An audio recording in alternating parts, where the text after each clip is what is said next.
Well, the weather was hot and sunny outside, but there was lots of hockey talk here at the Canadian Tire Centre as the Senators introduced new goalie Matt O'Connor to the media here Thursday morning.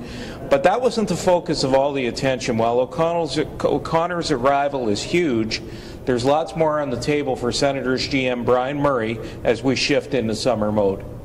Not the least of which for Murray is trying to decide what to do with all these goalies, and it sure sounds like they won't all be back next season. They're all goaltenders that are going to play in the National Hockey League, I can tell you that. Whether they're all in Ottawa at that time to play or not, I'm not sure, but very definitely the one thing that I know in hockey, you have to have a good goaltender, and we think 3 or 4 now, and the depth in the organization is going to only benefit us. What was interesting was Murray said by the end of next week he'll have a pretty good idea what the best offers are for his goalies, and then he'll have to make a decision if he wants to do something before the draft. I asked him if he's going to have to sweeten the pot to maybe do a bigger deal. He certainly said that's a possibility. We have to make that determination if we have to sweeten the pot or not. If there's anybody, in fact, willing to give up a top 6 forward. That's the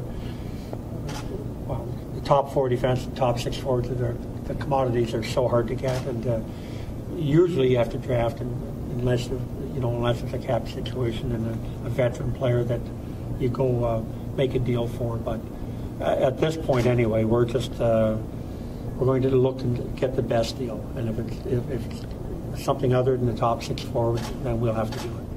Murray told me that after the press conference that 7 teams have called on the goaltenders, more on Leonard than on Anderson. That says to me that there's a better market for Leonard than there is for Anderson, and quite frankly, Murray said the team wants to win now. We want to win now, too. And there's no question we have to determine, do we have the material to win now? And that's the whole process we're going through now. We've got the pro starts coming in Monday. We'll spend the whole week talking about our team as well as other teams and other players around the league, but very definitely about our team first and foremost, and determine where we think our needs are and who are the players that we should keep around here.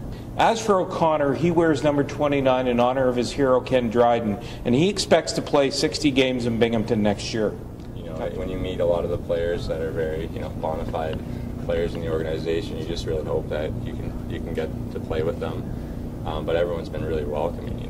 They really treat me as a member of the Senators, and that's all you can ask for, being an entry-level guy. O'Connor should have coach Luke Richardson behind the bench next year. He's expected to re-up with a new deal any day. He's got an offer on the table. And Brian Murray said that Dave Cameron has agreed to a 2-year extension, and that is just on the verge of being signed. Lots of news here today, folks. For OttawaSun.com, I'm Bruce Garriock.